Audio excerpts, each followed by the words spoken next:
so let's give her our attention, and it'll be awesome. Okay, so last month, whenever Robin talked about Speak the Light, she talked about what Speak the Light is. And so tonight I'm going to talk about why you should give to Speak the Light. And I wasn't here when Robin talked, unfortunately, but she told me that she was talking about the Great Commission, and I think everybody here knows, Jesus tells us to go out and make disciples of everyone in the world, And we can't necessarily go to other countries to preach, but by giving to Speak the Light, we can still follow that commission. And a lot of times with adults and teenagers alike, then the temptation is just to kind of put off giving because, there's something that we want this new CD or new purse or whatever. There's more important things to do.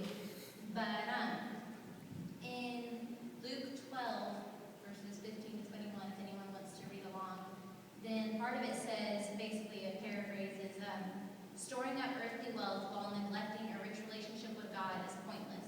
So I'm going to flip there and read that. It says, guard against every kind of greed. Life is not measured by how much you own.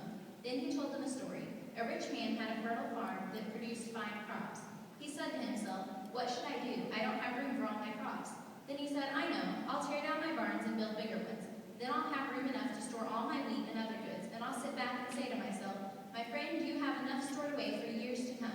Now take it easy, eat, drink, and be merry. But God said to him, you fool, you will die this very night. Then who will get everything you worked for?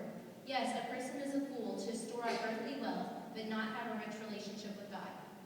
So that is called the parable of the rich fool.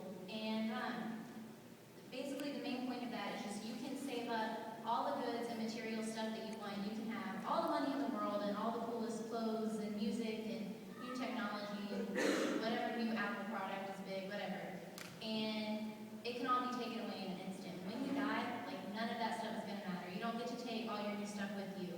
And that's not going to be important. But once you get to heaven, the money that you've given to Speak the Light, the time you've spent, the gifts you've used, everything that you've given to God and to